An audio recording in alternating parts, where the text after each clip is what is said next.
말 그대로 통이라 하면 통증이죠. 예, 이제 보통 이제 무릎이든 발목이든 뭐 고관절이든 하체 쪽에 주로 많이 생기긴 하는데, 뼈가 길어나면서 생기는 통증이라 그래서 우리가 성장과 함께 발생할 수 있는 통증을 성장통이라고 하는데, 가장 이제 기본적으로 성장통이 생기는 가장 큰 이유는 신체가 변하고 있기 때문에. 근데 뼈가 변하잖아요. 그러면 뼈는 뼈 혼자만 있는 게 아니고 뼈를 싸고 있는 골막도 있고, 뼈에 붙어 있는 뭐 인대든 근육이든 힘줄이든 이런 연부 조직이라는 것들이 있거든요. 그러면 뼈가 늘어난 만큼 이런 연부 조직도 같은 밸런스를 맞춰서 같이 늘어나 줘야겠죠. 근데 아무래도 이렇게 성장을 하는 과정에서는 그게 완전 균형이 안 맞는 경우가 굉장히 흔하거든요. 그게 가장 큰 성장통의 원인이다, 이렇게 보시면 됩니다. 실제로 성장통하고 일반적으로 관절이나 이런 근골격계 다른 질환하고 차이점은, 실제로 이 성장통은 어떤 손상이 있는 건 아니라는 거죠. 못 따라가는 거죠. 뼈가 이렇게 두꺼워지고 늘어나는데 거기를 싸고 있는 골막이 같이 유연하게 못 늘어나 준다거나, 거기에 붙어 있는 인대가 충분히 유연성을 갖지 못한다거나, 근육이 단축돼 가지고 거기에 맞게 힘줄이 너무 당겨진다거나, 이런 것들이 원인이기 때문에 실제로 이제 일반적으로 신체 활동을 계속하는 낮 시간에는 그 유연성이 좀 더 늘어나거든요.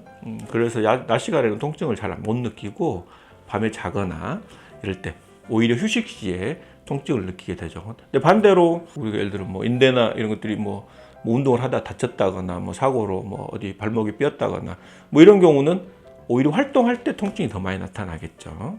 예, 그래서 이제 그렇게 구별을 좀 하시면 되고요. 이거 이제 성장통을 잘하면서 결국은 이제 나중에 이제 어느 정도 밸런스 맞춰지면 통증이 없어질 거기 때문에 굳이 치료를 하지 않아도 된다, 이렇게 이제 말씀하시는 분도 있는데, 제 생각으로는 뼈가 늘어나는 과정에 다른 연부 조직이라든가 이런 것들이 밸런스가 맞지 않는 데는 또 그만한 몸에 충분한 성장의 그 환경이 원활하게 이루어지지 못했다는 근거이기도 하거든요. 그래서 성장통이 나타난다는 건 두 가지 의미가 있죠. 한 가지는 잘 큰다는 뜻이고요. 근데 또 한 가지는 뼈가 잘 자라는데 주변에서 잘 도와주지 못한다, 내 몸이. 그렇기 때문에 뼈가 자라는데 방해가 되지 않도록 몸의 균형 상태라든가 영양 상태라든가 이런 것들을 잘 보충해주고, 그리고 뭐 우리가 흔히 말하는 충분한 운동이나 스트레칭, 이런 뭐 마사지, 온열요법 같은 것들을 곁들여주면 뼈 성장이 원활하게 이루어지는데 훨씬 더 도움이 많이 될 수가 있겠죠. 네, 치료를 하는 게 좋습니다. 그러니까 가벼운 성장통인 경우는 저희들이 이제 충분한 스트레칭과 뭐 찜질, 온열요법을 해준다거나 마사지를 좀 해준다거나 이런 걸로 충분히 관리할 수가 있는데, 아이들이 성장통이 심해서 밤에 막 울면서 잠을 잘 못 자기도 하고 하거든요. 그럴 때는 그 정도에 따라서는 치료를 하면 좋고요. 저희 한방에서는 성장통을 치료하는 전통적인 처방들이 있습니다. 예전부터. 그래서 그런 처방들을 써주면 보호간신, 한방에서 이제 간장과 신장의 기능을 보강해서 근골, 뼈와 힘줄, 근육들을 강화시켜주는 그런 처방들이 있거든요. 그런 처방들을 해주면 성장 자체에도 도움을 주고, 아이가 성장통이 나타나면서 나타나는 불편함이 분명히 많이 있거든요. 그런 불편함도 많이 줄여들 수가 있겠죠. 한의원 내원해서 뭐 침치료를 한다거나 물리치료를 간단히 받는다거나 이런 것들을 같이 해주면 훨씬 더 빨리 통증이 없어지는 거를 알 수가 있습니다. 짧게는 뭐 15일, 한 달만 처방을 해도 좋아지는 경우가 있고요.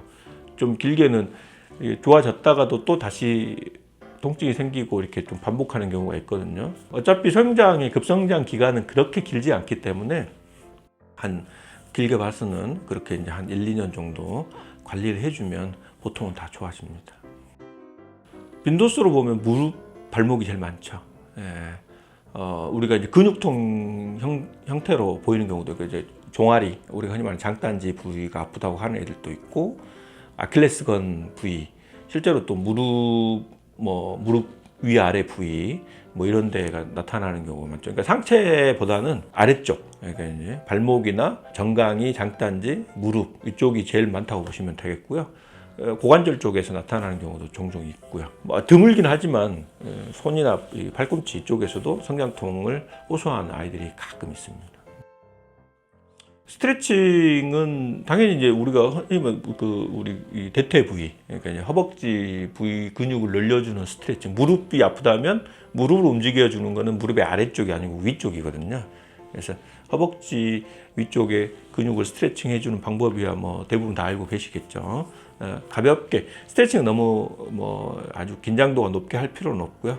가볍게 해주고 실은 스트레칭보다는 온열, 그러니까 이제 찜질팩이라든가 그 허벅지 근육과 무릎 그 위쪽으로 아니면은 통증이 나타나는 부위에 맞춰 가지고 찜질팩을 해주고 주물러 주는 거. 특히 잠자리에 들기 전에 성장통 호소를 제일 많이 하기 때문에 이렇게 따뜻하게 해주면서 살살 주물러 주면 보통 잠이 들면서 통증이 없어지는 경우가 제일 많죠.